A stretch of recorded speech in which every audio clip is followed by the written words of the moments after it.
I recently heard somebody saying that they were pulling into a parking lot, and the space closest to the building opened up, and they said it was a sign that God was with them. And then, probably about 2 weeks ago, I heard somebody talking about two people who'd been sick, and the one of them had been healed, and they were talking enthusiastically about how God had intervened to heal the one person. And the whole time I'm thinking, yeah, but what about the other person? I mean, they didn't get healed. Where was God? Why didn't God intervene with them? And then, it was last night. Just last night, I heard somebody say that they had been in a store and they'd seen something they really wanted and it was on sale, and they said, this just shows how good God is.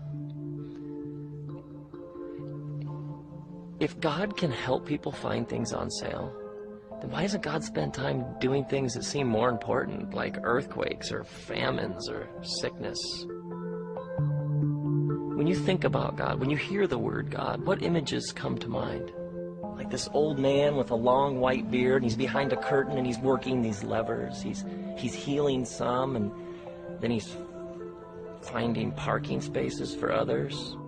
See, for many people, their concept of God is built around a God who's outside of everything, a God who essentially is somewhere else, a God who made the world but then stands back and like watches it from this other vantage point, a God who's there and then from time to time comes here. The problem with this concept of God is you end up having to even prove that this God even exists. And so what happens is we start with real life, we start with existence, this, what we all agree actually exists, and then people end up arguing and debating and discussing whether there's a God somewhere else who has something to do with this. But the writers of the Bible seem far less interested in proving whether God exists, and far more interested in talking about what God is like. Like in the book of Exodus, a man named Moses wants to know God's name, and God responds, I am.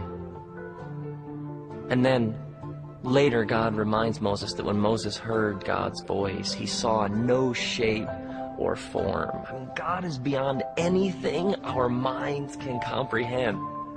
What's it mean to have a personal relationship with this kind of God? I mean, that's like hard to get your mind around. Now, I believe that God listens and God cares and God's involved, but I find the whole relationship idea hard to comprehend. And then loving this kind of God, what does that look like? What does it mean? And how do you do it? When I think of God, I hear a song. It's a song that moves me. It has a melody and it has a groove. It has a certain rhythm. And people have heard this song for thousands and thousands of years across continents and cultures and time periods. People have heard the song and they've found it captivating. And they've wanted to hear more. Now, there have always been people who say there is no song and who deny the music. But the song keeps playing. And so, Jesus came to show us how to live in tune with the song, like that he's the way and the truth and the life. This isn't a statement about one religion being better than all the other religions. I mean, the last thing Jesus came to do was start a new religion.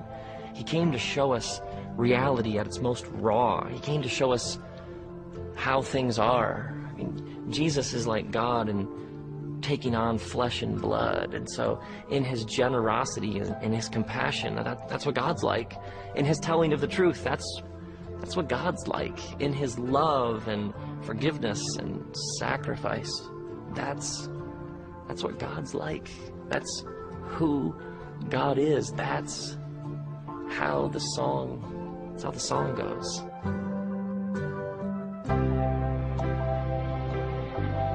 And the song is playing all around us all the time. The song is playing everywhere. It's written on our hearts, and everybody is playing the song. See, the question isn't whether or not you're playing a song. The question is, are you in tune? Like it's written in the book of Acts. It says that God gives us life and breath and everything else. God is generous. So when I'm like selfish and stingy and I refuse to give, I'm essentially out of tune with the song. Later, in one of John's letters, he says that God is love. Unrestrained, unconditional love. So when you see somebody sacrifice themselves for another, for the well-being of somebody else, it's like they're playing in the right key. That's why it's so inspiring and powerful. They're in tune with the song.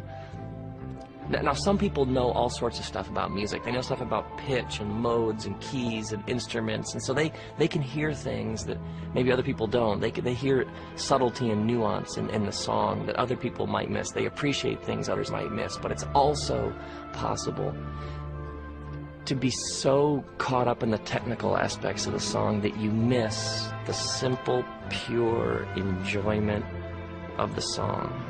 I mean, there are people who talk as if they know everything about being a Christian, and yet they can seem way out of tune. And then there are others who would say they don't know much at all about the Christian faith, and yet they can seem very in tune with the song.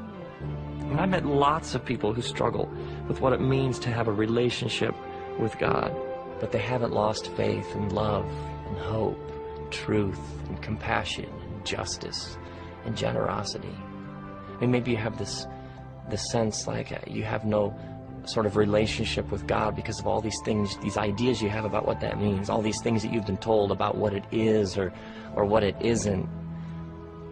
And an infinite, massive, kind of invisible God, that's hard to get our minds around. But truth, love, grace, mercy, justice, compassion, the way that Jesus lived, I can see that. I can understand that. I can relate to that. I can play that song.